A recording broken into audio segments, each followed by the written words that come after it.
You see, you're moving your leg, but your shoulder is a little bit... Now, that was pretty good. That was pretty good. Your shoulder may be a little bit tense. The upper body and the lower body has been united. Now, you see now, I don't think we mentioned this because your leg was... You see, you let it stay and then back. Now, see, I really, definitely, your initial move has really improved. Really improved. Relax that. Move it. 1, 2, 3. Now, that was good. That was good.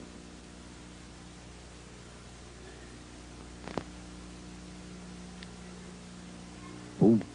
A little bit low. Boom. Good. Now, this is the flexibility now. Now, I want you to watch your left leg, you know, the stationary leg. Now, watch the stationary leg one out. The first one, you didn't make it. Now, the second one, you didn't. Now, watch this now. Watch it. Boom. You see how it really straightened out and you let all the weight rest on the heel and it just reach easily. Now, this is the side kick going over. Now, listen to this now. I like your very good natural feeling on the first one, though the kick was not too good. I mean, you see how it just really, you know, very smoothly it go up there. Now, the second one, you want to control your foot position a little bit. Maybe you are too much control in there. Watch now. You know what I mean? Make it not as natural as the first one. Boom. Mm-hmm.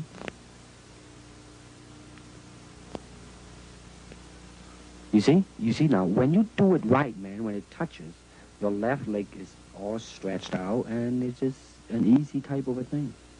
Now, I think we are comparing. I let your leg dangle out there. This is, I asked you to do it because, you know, so you will get a feeling of it. Now you're going to bring it back quick now.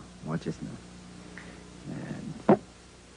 And, you see? It was kind of a little bit off balance in the last one, but that's all right. Now you're going to go sideways. Watch now. I like the second one better than the first one. There was more directional in it. Good. Here we go. One more time. No, too low. The second one's okay. See, it come back in one straight line. Here we go. Now watch this illustration. You gotta exaggerate the bringing of the leg back, you see, back. Okay, watch it again now. You see, exaggerate the pulling of the leg back. Make it look much more faster and more forceful. Watch this now. I like the naturalness of your kick. Watch this now. You see, at the end, there was really the feeling there, you know? Hey,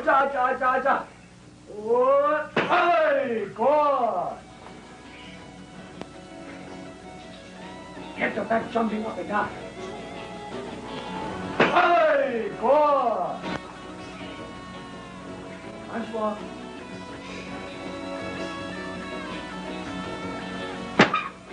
Oh.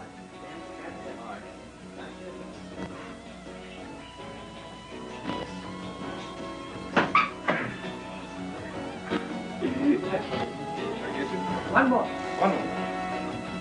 Let's move everything. Really good.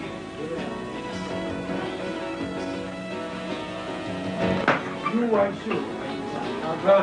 I see you're happy.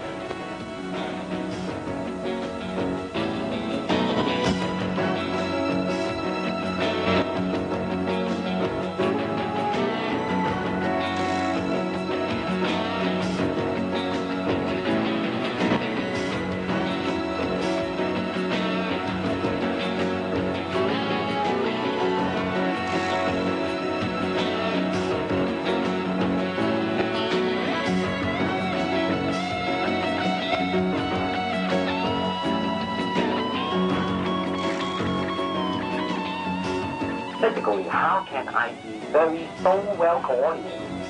That means you have to be an athlete. That means you gotta have jogging and all this basic ingredient, right? Well, my dad made a point at the time that he was training that there were a lot of martial artists who weren't paying enough attention to their instrument, you know, and certainly the instrument of the body is what you're going to be using in your practice of the martial arts.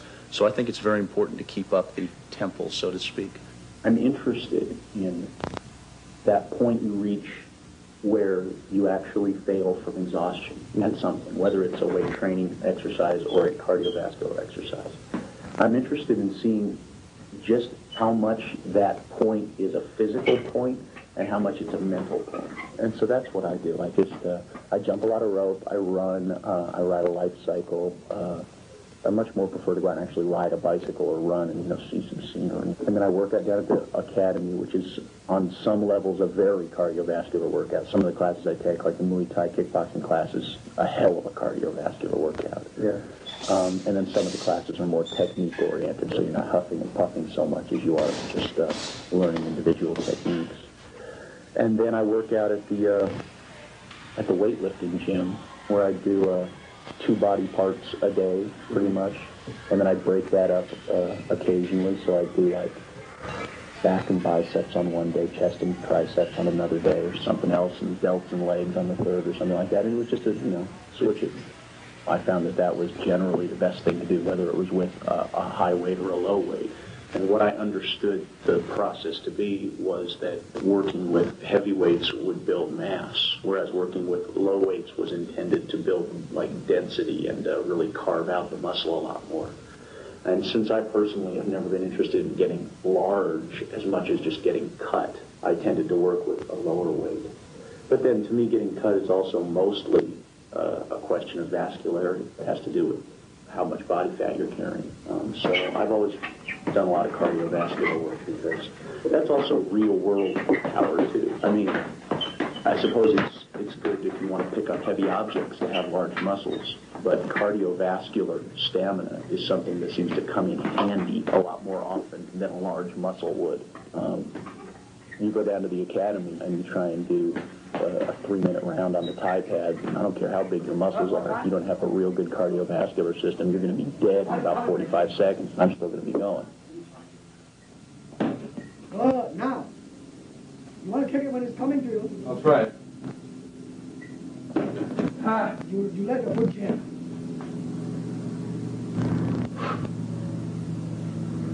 Drive the sucker. You're pushing. Okay, now, Jim, go and kick a beanbag and give me the thrust the sucker to Kingdom Come.